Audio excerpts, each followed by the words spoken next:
ఇది wisdom tooth, అదే జ్ఞానదంతం అంటాం. అదే నంబర్ 8 అంటారు, లాస్ట్లో ఉంటుంది కాబట్టి. అంటే కొంచెం ఫ్లాట్గా ఉండి బాగా నవలటానికి ఉపయోగపడేవి సైడ్ దంతాలే. కొరకు కట్ చేయడానికి ఉపయోగించేవి ముందు దంతాలు. వీటినేమో ఇన్సిజార్స్ అంటారు. ఇన్సిషన్ అంటే కటింగ్. ఈ డెంటల్ డాక్టర్స్ అవి ఎంత అవసరం లేదు, అంత అసలే అవసరం లేదు అని చెప్పి పీకేస్తూ ఉంటారు. అట్లా పీకించుకోకూడదు. ఎందుకంటే డెఫినెట్గా అవి క్రషింగ్లో చాలా యూస్ఫుల్. వాళ్ళకి అది బిజినెస్. సో వాళ్ళ బుక్స్ అట్లాగే చెప్తే వాళ్ళకి తెలియదు పాపం చాలామందికి. వాళ్ళు కూడా పీకించేసుకుంటారు చాలామంది. పీకించుకుంటారో లేదో తెలియదు కానీ వాళ్ళు అయితే మాత్రం చెబుతారు, మేము ఎప్పుడు తీయించేసుకున్నాం సార్ అంటారు. అది మరి ఎదుటి వాడిని ఎంకరేజ్ చేయడానికో ఏంటో తెలియదు. సరే, whatever it may be, body is intelligent, దాని నాలెడ్జ్ ఈజ్ హ్యూజ్.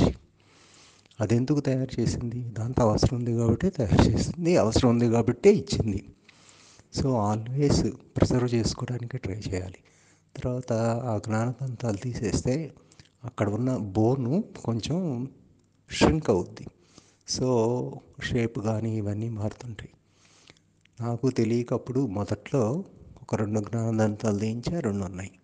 కానీ ఒకవైపేమో కింద వైపు జ్ఞానదంతం తీసేశారు, ఇంకోవైపు ఏమో పై వైపు జ్ఞానదంతం తీశారు. సో దానికి ఆపోజిట్ కింద అపోజింగ్ టూత్ లేదు.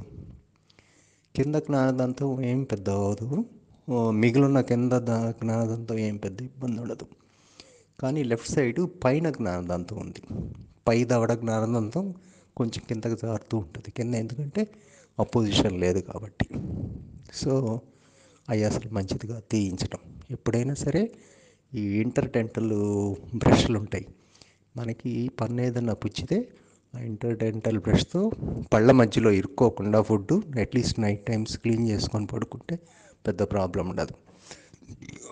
ఇప్పుడు మూడో జ్ఞానదంతం కూడా తీస్తానంటే నేను అప్పుడు ఒక డాక్టర్, ఆయన డెంటల్ డాక్టరే చెప్పాడు పాపం, తీయించుకోకండి సార్, అది మంచిది కాదు. తర్వాత ఆ యాంటీబయాటిక్స్ కూడా ఎప్పుడైనా సరే, ఒక్క యాంటీబయాటిక్ వాడినా సరే, ఒక్క ట్యాబ్లెట్ వాడినా సరే బాడీకి కొంత లాస్ ఉంటుంది. తప్పనిసరి పరిస్థితుల్లోనే యాంటీబయాటిక్స్ వాడుకోండి. ఇదంతా కూడా తీయించుకోకుండా ట్రై చేయండి, ప్రిజర్వ్ చేసుకో, కన్జర్వేటివ్ వేలే వెళ్ళాలి ఎప్పుడైనా సరే. ఆ విధంగా అట్లా నేను ప్రిజర్వ్ చేసుకుంటూనే వస్తున్నా, ఇబ్బంది ఏముంటలేదు. ఎప్పుడన్నా కొంచెం నొప్పి వచ్చినా కూడా మళ్ళీ అట్లా క్లీనింగ్ కొంచెం గుర్తుపెట్టుకొని క్లీనింగ్ చేస్తూ ఉంటా ఆ పంటి వరకు. తర్వాత పళ్ళు కూడా ఊరికే ఫింగర్ మీద క్లాత్ పెట్టుకొని కొంచెం క్లీన్ చేసేసుకుంటా, బ్రష్లు ఈ కెమికల్స్ వేయకుండా. ఎందుకంటే కెమికల్ లోడ్ బాడీకి ఎక్కువ ఇవ్వకూడదు.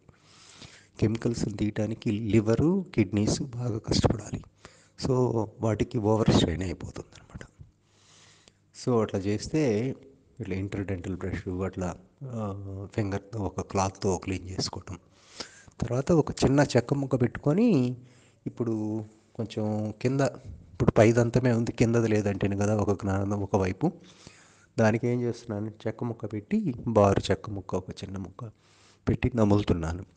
ఇట్లా నమలటం మూలంగా తెలుస్తుంది ఏంటంటే, నమలటంతో లాలాజలం తెగబడుతుంది.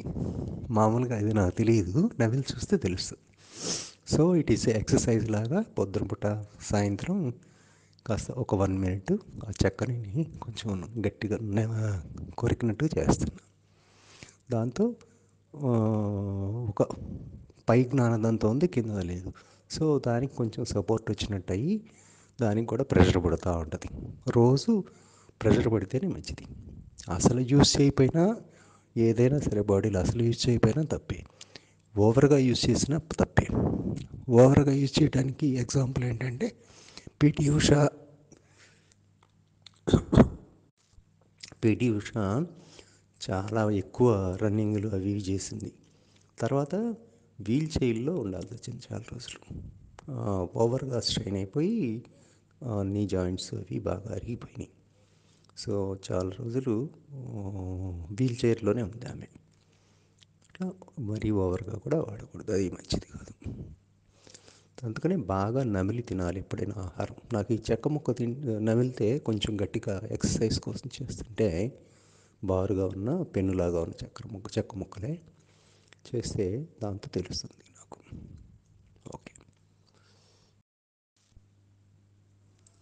ఈ వైద్యం కూడా, ఎందుకంటే ప్రతీదీ కమర్షియలైజ్ అయింది, ఒక డాక్టర్ అని కాదు, ఇంకోటని కాదు. సో వైద్యం కూడా బాగా, నార్మల్ వైద్యం వేరు, కమర్షియల్ వైద్యం వేరు. 80%, 85% డాక్టర్స్ సెల్ఫిష్ ఉంటారు, కమర్షియల్ ట్రీట్మెంట్ ఇస్తారు, నార్మల్ ఉండదు. తర్వాత పర్సనల్ ట్రీట్మెంట్ వేరు, మన ఫ్యామిలీ మెంబర్స్కి ఇచ్చుకునేది వేరు. సో ప్రతి ఇంట్లో ఒక డాక్టర్ ఉండటం చాలా ఎసెన్షియల్ నౌ డేస్. అంటే అంత ఇది అయిపోయింది, పర్సనల్ ట్రీట్మెంట్ ఎక్కడా లేదు అందుమూలంగా.